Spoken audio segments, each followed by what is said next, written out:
Art Basel est LA manifestation d'art contemporain à ne pas louper chaque année si vous avez beaucoup, mais alors je veux dire vraiment très beaucoup d'argent à investir.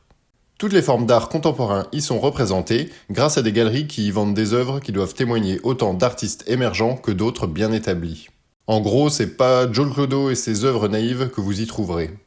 Cette année, elle s'est tenue au Grand Palais à Paris du 18 au 20 octobre et a battu des records de vente. On va donc voir quelles ont été les 10 œuvres les plus chères qui ont été vendues.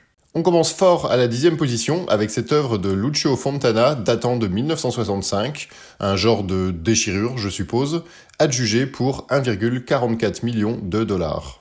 À la 9e position, on trouve une œuvre figurative de 2024 de l'américain Jonas Wood, vendue 1,6 million de dollars. Alors c'est cher, mais perso j'aime bien. On retourne dans le chelou à la 8e place avec cette œuvre de Howardena Pindell datant de 1975 et qui est partie pour 1,75 million de dollars. La 7e place est occupée par Pablo Picasso.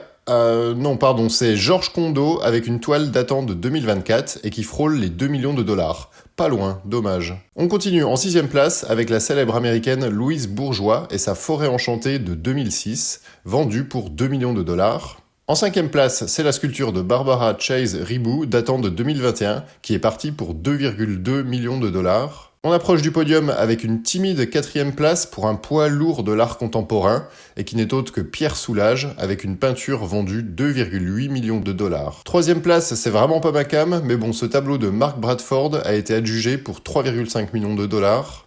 La seconde place est occupée par Julie Méritu avec une œuvre de 2013 et on passe directement à 9,5 millions de dollars.